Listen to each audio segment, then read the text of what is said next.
Here we have a problem on quadratic equation. Okay, let's go to the question. If the roots of the equation p times q negative r x square positive q times r negative p times x positive r times p negative q equals to 0 are equal, then show that 1 over p positive 1 over r equals to 2 over q. Okay, now let me consider a quadratic equation in standard form, that is ax square positive bx positive c equals to 0. So this is a quadratic equation in standard form, that is we have all the terms on one side of the equation, on the other side we have 0.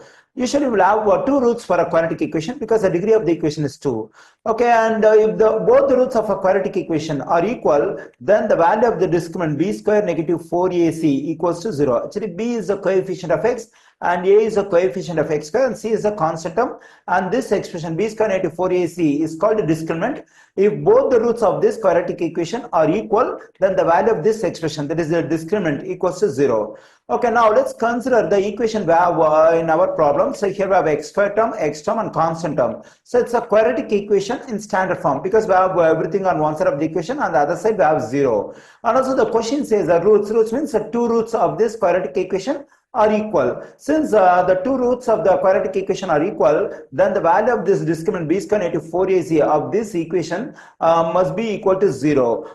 Okay, let me write the discriminant for the quadratic equation we have in our problem. That is b square. B square means the coefficient of x has to be squared. That is q times r negative p. So this complete stuff is b. It has to be squared. So negative, and 4ac. A is the coefficient of x square. This is the stuff we have coefficient of x square in this quadratic equation. So for a we have to write p times q negative r, and c means a constant term. Constant term is r times p negative q equals to 0. Okay, here in this first term, two terms are multiplied, q and r negative p are multiplied, and we have the exponent in common. Whenever two terms are multiplied and the exponent in common, we have to distribute this exponent to each term and multiply the results. Then I'm getting q square times r negative p the whole square, and we can write negative 4. We can write this p and r together, then we get 4 times p times r, and now we can write these two binomials and we get q negative r times p negative q equals to 0. Already we are aware of the algebraic identity, that is a negative b the whole square. Its expansion is a square negative 2ab positive b square. We can use this identity over here to expand the square of the binomial over here. So instead of a we have r, instead of b we have p. So in the expansion on the right side, at the place of a we have to write r, at the place of b we have to write p. Okay, now let me expand the square of the binomial over here. Let me write this q square as it is. When I expand this, I'm getting r square negative 2ab, that is 2rp, or 2rp can also be written as 2pr, positive p square negative 4pr. Now I can multiply these two binomials using the FOIL method. First, let me multiply the first terms, q times p is qp, or it can also be written as pq in alphabetical order. Okay, now we can multiply the outer terms, that is q times negative q, it will be negative q square. Now let me multiply the inner terms, negative r times p can be written as negative rp, or in alphabetical order we can write PR. And now we can multiply the last terms, negative r times negative q, negative times negative will become positive, r times q is rq, or in alphabetical order we'll have q first and we get qr equals to 0. Okay, so when I multiply the terms, I just write the alphabets in order. Okay, now what I can do is I can distribute this q square to each term inside the parenthesis over here. When I do so, q square times r square is q square r square. When I distribute this q square to this negative 2pr, I'm getting negative 2p q square r. When I distribute this q square to this p square, I'm getting q square p square, or it can be written as p square q square in alphabetical order. Okay, now I can distribute this negative 4pr to each term inside the parenthesis over here. So first let me distribute this negative 4pr to this pq. When I do so, I'm getting negative 4 p square q, or I'm writing the alphabets in order. When I multiply this p and p, I'm getting p square, then we have q, then we have r. Okay, now when I multiply this negative sign by negative sign, I'm getting positive. 4pr times q square will be 4p q square r. And when I multiply this negative and negative, it will become positive. When I multiply this 4pr and this pr, I'm getting 4p square r square. And when I multiply this negative 4pr and this positive qr, I'm getting negative, because negative times positive is negative. Then I'm getting 4p q r square equals to 0. Now we can write this q square times r square as qr the whole square, because here two terms are multiplied with the same exponent 2. Whenever two terms are multiplied with the same exponent 2, what we can do is we can write the exponent 2 in common. Now let me write the second term as it is, that is negative 2pq square r, and so here again two terms are multiplied with the same exponent 2. We can write the exponent 2 in common, then I'm getting pq the whole square. Let me write this one as it is, and negative 4p square q times r, positive 4pq square r, positive. Here this 4 can be considered as 2 square. When I consider this 4 square as 2 square, here we have product of 3 terms with the same exponent 2. So what we can do is we can write the exponent in common, that is please write 2 square instead of this 4, then we get 2pr the whole square, negative 4pqr square equals to 0. Okay, there are 3 square terms in this in the expression on the left side of the equation. One is over here, other one is over here, the third one is over here. First let me write the square terms, in which let me write this one first, because in alphabetical order we have pq at first. So we have pq the whole square. Since I have taken this term, let me cross it so that I may not get confused for the terms which are taken or which are not taken yet. Okay, now then I am taking qr the whole square, because after pq we have qr in alphabets. So let me take this one. So let me cross out this, and we get qr the whole square. Then let me take the next square term. So that is positive 2pr the whole square. Okay, now what we can do is we can combine this negative 2pq square r and this positive 4pq square r, because both of them are like terms. Both the terms contain the same alphabets and with the same exponent. So here we have p, here we have p, q square r. So when I combine this one and this one, I am getting positive 2pq square r.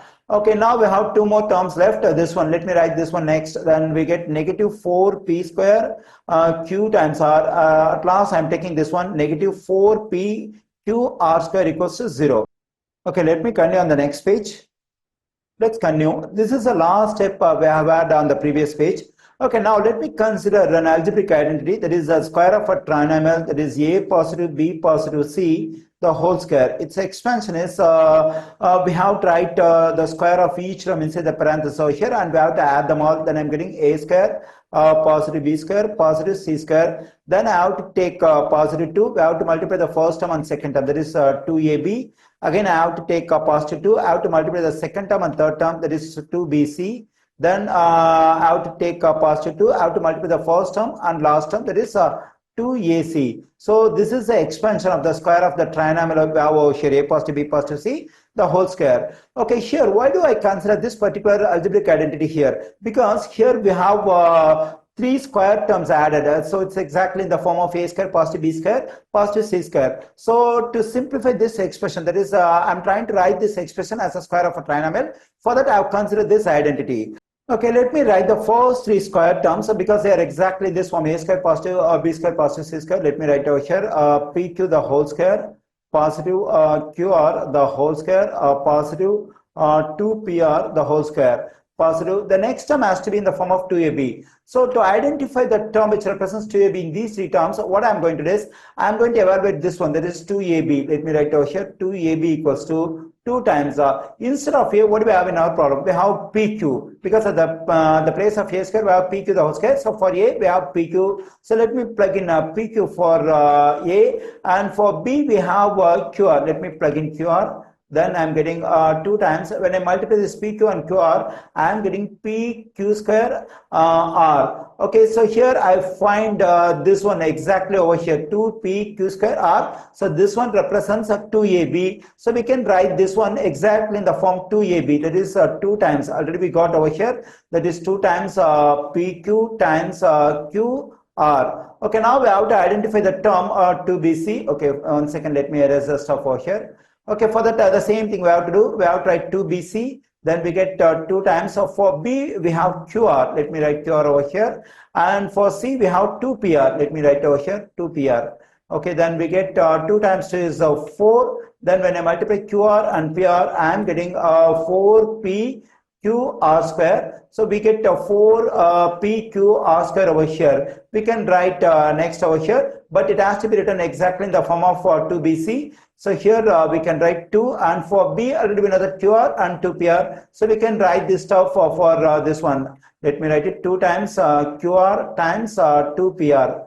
Okay, the next term has to be 2ac. Okay, 1 second. Let me erase the stuff out here. So 2AC means we have to get 2AC, then 2 times. For A we have PQ, and for C we have 2PR. Let me write over here. When I multiply them, 2 times 2 is 4, and when I multiply PQ and PR, I am getting P square QR, that is 4P square QR. That's exactly we have over here. So we can write this one in the form 2AC. Then I'm getting, actually we have negative sign over here, negative 2 times. So for this one we got 2AC in the form over here. We can write 2PQ times 2PR equals to 0. So even when I simplify this one, that is equal to this, and when I simplify this, negative 2 times QR times 2PR, I'm getting this term, and the simplification of this one is equal to this.